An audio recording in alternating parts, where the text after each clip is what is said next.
रामी किया साहब है। कह रहे हैं पूरे ईरान में 50,000 से लेकर 1 लाख तक टर्मिनल्स हैं इसके, यानी कि ये जो स्टार लिंक है इसके बावजूद ये बहुत बड़ी, इसका मतलब एक कामयाबी है कि उन्होंने इसको जैम कर दिया। तो मतलब ये कोई आसान काम नहीं होगा कि आप टहलते हुए आएंगे और बस सीटी बजा के पूरे ईरान पे काबिज हो जाएंगे। एक एक इंच के लिए आपको लड़ना पड़ेगा। और फिर जो यानी अमेरिका जो है, अमेरिका तो अपने फौजी जो है, एक फौजी भी हलाक होता है तो उसके असरात मुरतब होते हैं। बिल्कुल। तो मेरा ज़ाती ख्याल ये है कि कोई आसान नहीं होगा ये अमेरिका के लिए कोई इकदाम करना या अपने आप को एक यानी इसमें आग में झोंकना। शामी साहब 1953 में भी ज़ाहिर है एक अटेम्प्ट, क्या बल्कि कामयाब अटेम्प्ट की थी, जब डॉक्टर मुसद्दिक को जो है तो वो पुरानी के बातें जरिए, हो हाँ, गई ना जी। तो उस अब वक्त डॉक्टर मुसद्दक साहब थे, वो तो उस वक्त के हालात और थे।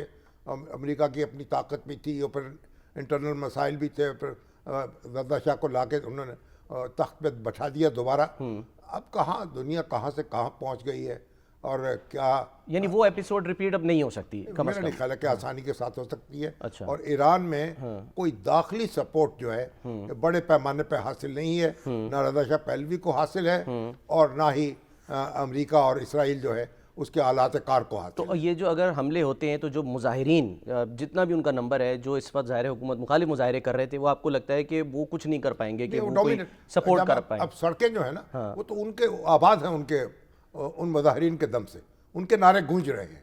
तो जब वो शिद्दत से सामने आते हैं तो फिर मुखालफिन जो है दबक जाते हैं। ये तो अभी तो ये पल्ला जो है भारी नजर आता है। अब देखते हैं, कल की बात कल के साथ है। ठीक है, कोई वेनेजुएला तर्ज का तो ऑपरेशन नहीं हो सकता जिस तरह कहाँ वहाँ से? किया गया है?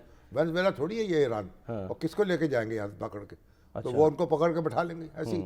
और क्या करेंगे?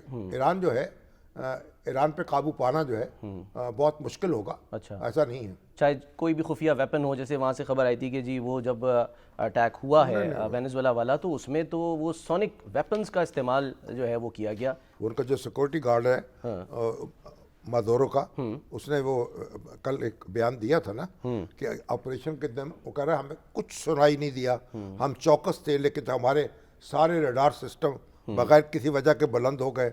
उसके बाद हमने ड्रोन्स देखे, जो बहुत सारे ड्रोन जो हमारी पोजीशंस के ऊपर उड़ रहे थे, पता नहीं था क्या रद्द अमल दें। और इन ड्रोन्स के जाहिर होने के बाद कुछ हेलीकॉप्टर आए, जो 8-10 होंगे। इन्हीं हेलीकॉप्टर से सिपाही उतरे, लेकिन शायद 20 होंगे। लेकिन वो आदमी जो थे टेक्नोलॉजी के लिहाज से बहुत आगे थे और किसी की ऐसी चीज़ से मेल नहीं खाते थे जिसके खिलाफ पहले लड़े हों। अच्छा। तो और ये कत्लेआम था। फिर उन्होंने कहा उन्होंने एक कत्लेआम कर दिया। हम सैकड़ों में थे, लेकिन हमारे पास कोई मौका नहीं था कि हम उन पे हमला कर सकते। वो इतनी यानी ठीक हदफ और इतनी तेजी से दुरुस्तगी से गोलियां चला रहे थे और लगता था कि हर सिपाही फी मिनट 300 गोलियां फायर कर रहा है। ऐसे वेपन 300 गोलियां हर मिनट में। हाँ जी। और हम कुछ भी नहीं कर सके, उन्होंने कहा उनका। और उनका एक लम्हे में उन्होंने कुछ लॉन्च किया। और क्या लॉन्च किया मैं कैसे बयान नहीं कर सकता। एक बहुत शदीद आवाज़ की लहर थी और अचानक मुझे लगा जैसे मेरा सर फट रहा हो। हम सब के नाक से खून बहने लगा। कुछ लोग खून की उल्टियां कर रहे थे। हम ज़मीन पर गिर गए, हरकत भी नहीं कर सकते थे। और वो 20 आदमी बगैर किसी एक कैजुअलिटी के उन्होंने सैकड़ों को मार डाला। हमारे पास उनकी टेक्नोलॉजी और हथियारों से मुकाबले का कोई तरीका नहीं था। सही। और मैंने कहा मैं कसम खाता हूँ, गार्ड ने कहा, मैंने कभी ऐसी चीज़ नहीं देखी। इस सोनिक वेपन या जो भी था, उसके बाद तो हम खड़े भी नहीं हो सके। मैं हर शख्स को वार्निंग सब भेज रहा हूँ जो समझता है कि वो अमेरिका से लड़ सकता है। उन्हें अंदाज़ा ही नहीं कि वो किस कदर ताकतवर है। तो वो मतलब ये उसने अपनी तफसील बयान की है, लेकिन ये वेनेजुएला है और वहाँ तो वो फौज को भी अपने साथ मिलाया, उसके अंदर भी लोग मौजूद थे। और फिर एक सुराख लगा लिया, वो कहाँ छुपे बैठे थे। और वेनेजुएला के जो सदर थे और उनकी बेगम को पकड़ा जाके उन्होंने बेडरूम में दबोच लिया।